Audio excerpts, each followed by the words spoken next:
I'm Emily, just a regular girl working as a florist in a big city shop. Life's pretty straightforward for me: wake up, work with flowers, and sleep. But, let me tell you about the day that kinda turned everything on its head. It was a regular morning with the sun shining bright and the shop bustling with the usual crowd when he walked in. This guy, Tom, was a new face, probably in his late 20s, dressed sharp, and carried himself like he owned the place. He walked straight up to me with a confident stride. "Hey, I need a bouquet, something real special," Tom said, scanning the store but keeping a casual tone. I put together a mix of vibrant roses, delicate lilies, and some exotic orchids, making sure every stem was perfect.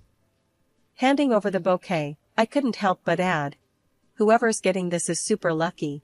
You sure know how to pick 'em." He chuckled, a bit of a smirk playing on his lips. "Oh, it's not for a lady friend, if that's what you're thinking.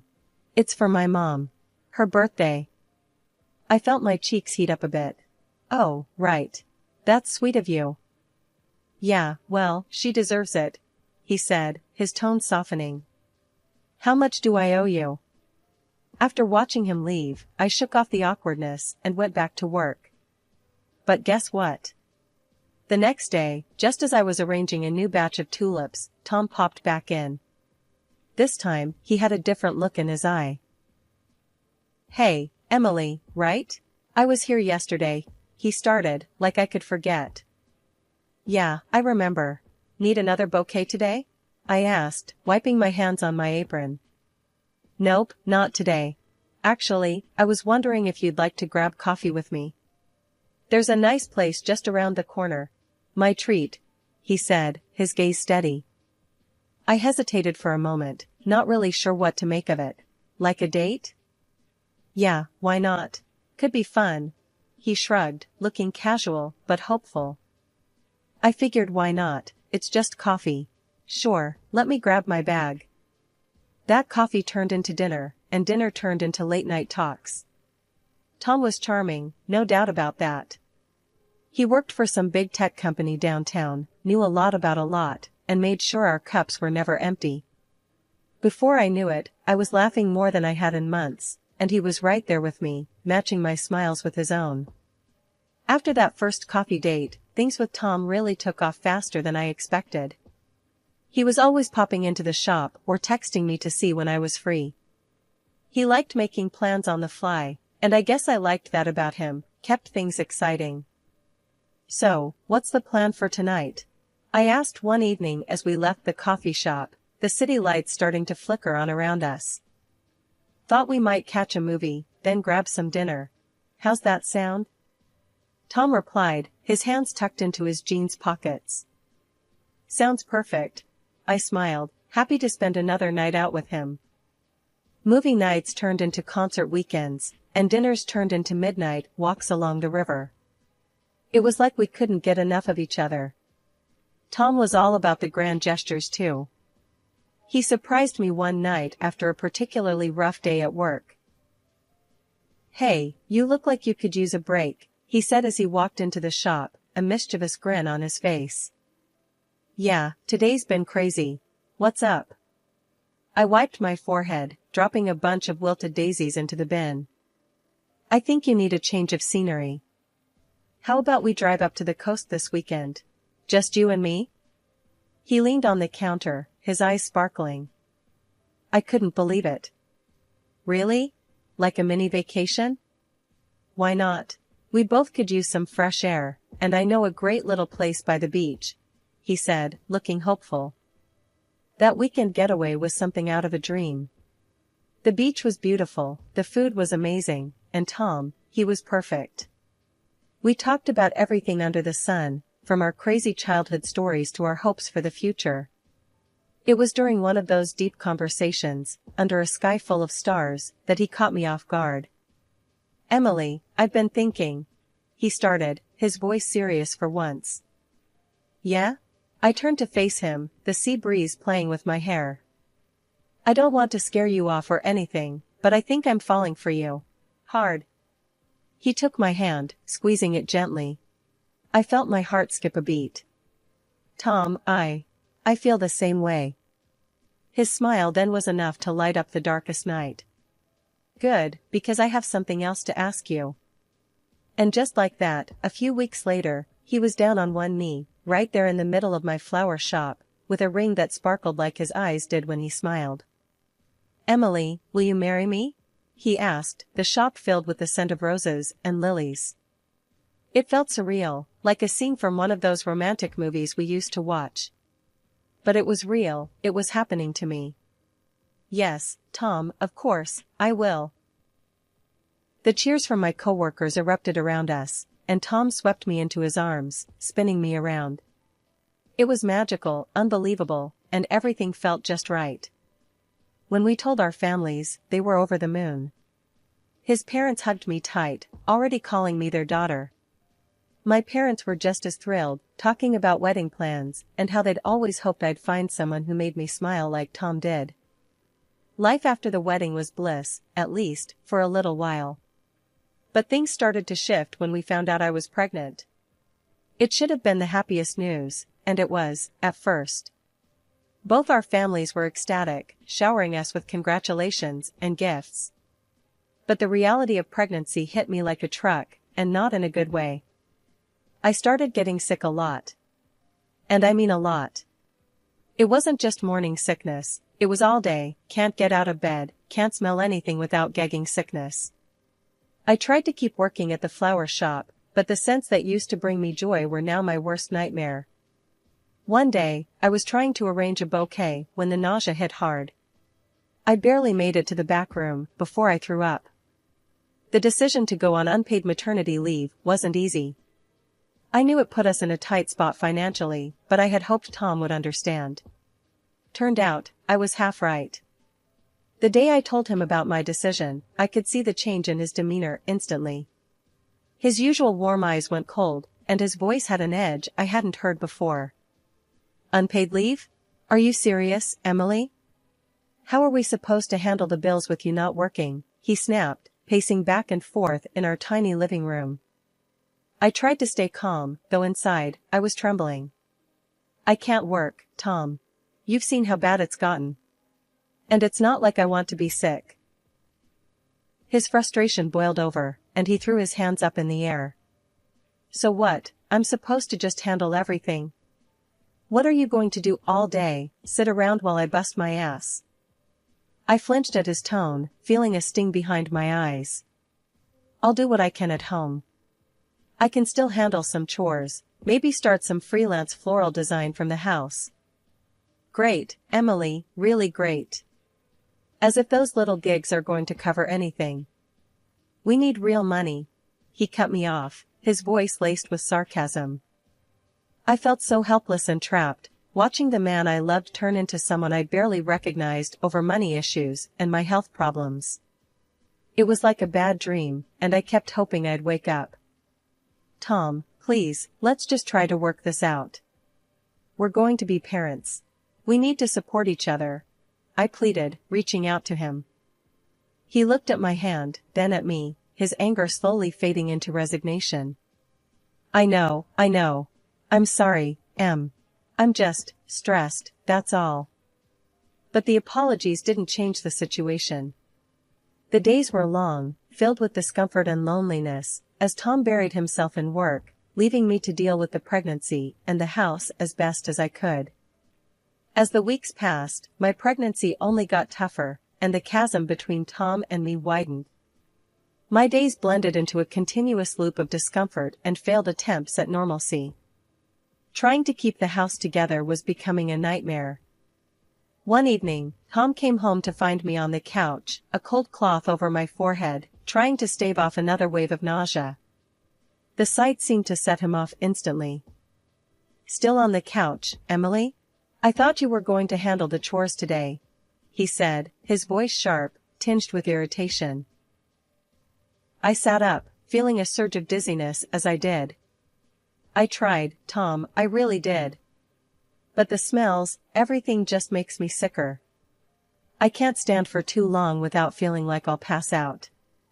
He threw his keys on the table with a clatter. "You know, when you said you'd handle things at home, I actually thought you meant it. But every day, I come back to this. I felt a sting at his words, a mix of guilt and frustration building inside me. I am trying. But doing the dishes, cooking, it all just makes me feel worse.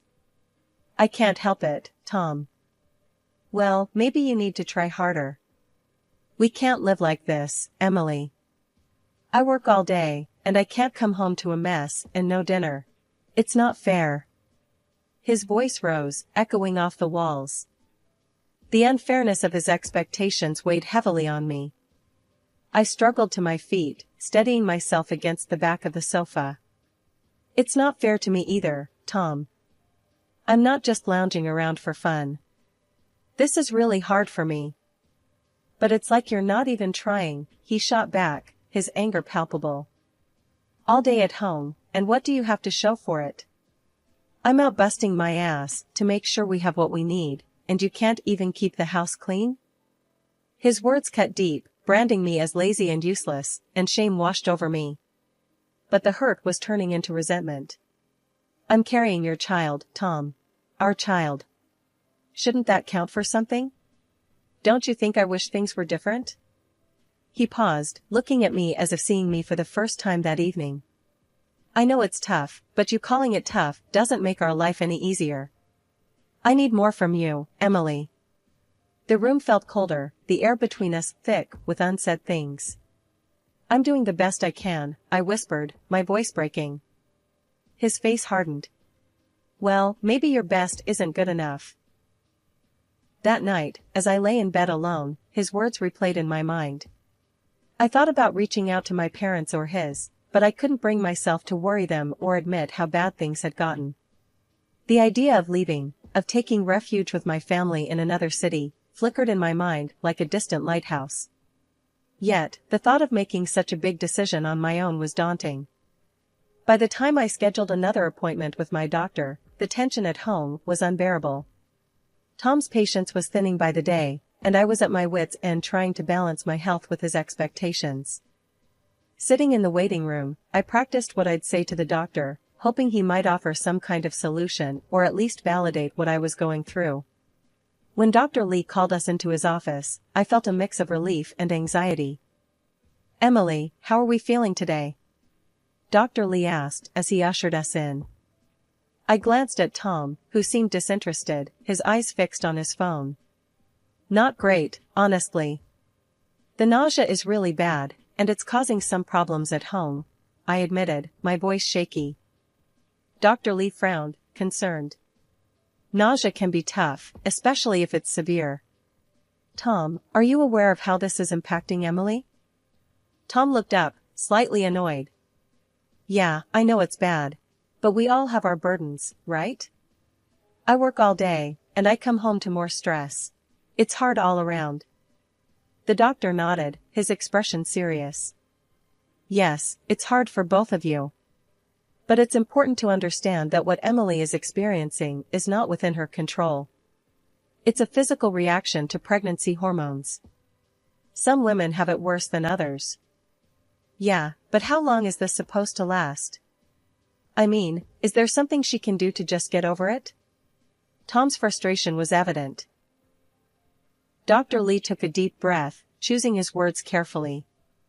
Unfortunately, it varies. Emily, we can try a few different medications to help manage the symptoms. It's not about getting over it, but managing it so she can have some quality of life. I nodded eagerly, grateful for any help. That sounds good, anything to help ease this. Tom shrugged, not fully convinced. So, what? Are these meds going to fix everything? Can she start doing more around the house then? It's not a cure, Dr. Lee explained patiently. It's to help her cope better. As for household duties, it might be wise to adjust your expectations during this time. Pregnancy isn't a one-size-fits-all situation. Tom sighed loudly, his impatience showing. So I'm supposed to just keep handling everything? This isn't what I signed up for. The room went silent for a moment, the tension thick. Dr. Lee looked between us, his expression softening. Tom, this is a temporary phase. It's a time when support is crucial. Perhaps, considering some temporary help at home could relieve some of the pressure. I'm not hiring someone to do chores when we're already tight on money because of the unpaid leave. Tom snapped back. Dr. Lee tried again to explain, emphasizing the reality of my symptoms and the need for empathy and support. Tom, understanding and patience are vital here. It's not about one person doing more or less, it's about adapting to challenges together. However, despite Dr. Lee's efforts, Tom's frustration seemed only to grow. He stood abruptly, shaking his head. This is all just excuses, isn't it? You just don't want to do anything. I'm tired of this. With that, he walked out of the room, leaving me behind with the doctor. Dr. Lee gave me a sympathetic look, his disappointment evident. I'm sorry, Emily. I tried. One evening, out of nowhere, Tom dropped a bombshell. So, my boss, Mr. Henderson, is throwing a big party next week. He's a big family guy, loves seeing everyone with their spouses. That means you're coming with me, Em. The news hit me like a ton of bricks. The thought of a social gathering was overwhelming with how sick I'd been feeling lately. Tom, do you think that's a good idea? With how I've been? I started, hoping he'd understand. No, Em, it's not up for discussion. Mr. Henderson notices these things. It's important for my career that we both show up, he said firmly, cutting off any protest I might have had. But the people, the noise, the smells. I don't know if I can handle it, I replied, my voice weak, already dreading the thought. Tom's expression hardened as he crossed his arms. You have to, Em. It's important for my career. Can't you just try to hold it together for a few hours? The drive to the venue was tense, with Tom going over his talking points, while I tried to steady my breathing and calm my churning stomach. When we arrived, the blast of music from inside the venue hit me like a physical wave, and the mingled perfumes and food odors made my head spin. Remember, smile and try to look like you're having a good time, Tom whispered as we entered, his grip on my arm a bit too tight. I nodded weakly, managing a smile as a few of Tom's colleagues came over to introduce themselves. They were all smiles and handshakes, but all I could focus on was the overwhelming scent of perfume and food. It wasn't long before I felt the nausea rise, fast and unforgiving. Tom, I need to step outside for a bit, I murmured after a particularly strong wave of nausea hit me. Not now, Emily, he hissed, barely looking at me. Just hold on until after dinner, please. Trying to blend into the background, I sipped on some water, hoping to settle my stomach. But it was no use. Halfway through the dinner, I could feel a cold sweat break out over my forehead, and I knew I couldn't hold back any longer. I stood abruptly, my chair scraping loudly against the floor. Tom, I need to go. Now, I said, my voice urgent. Tom looked at me, frustration and embarrassment coloring his features. Can't you see I'm in the middle of something here? He snapped quietly, his teeth clenched. I'm going to be sick, I whispered, feeling the room spin as people turned to look. Without waiting for him, I rushed toward the bathroom, but didn't make it. Right there, in front of all those people, my body gave up, and I was violently sick. The room went silent, save for the horrible sound of my embarrassment.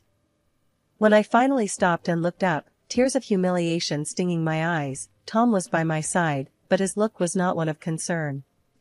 You just had to make a scene, huh? He muttered, helping me up not out of kindness, but to get me out of sight. He grabbed my arm, his grip tight and painful, and dragged me into the corridor.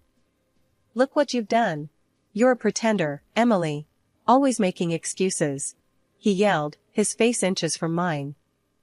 I tried to pull away, feeling overwhelmed and scared. Tom, please, I'm really sick.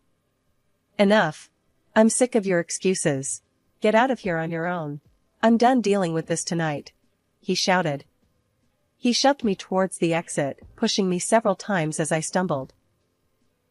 Finally, he threw me into the hallway and stormed off.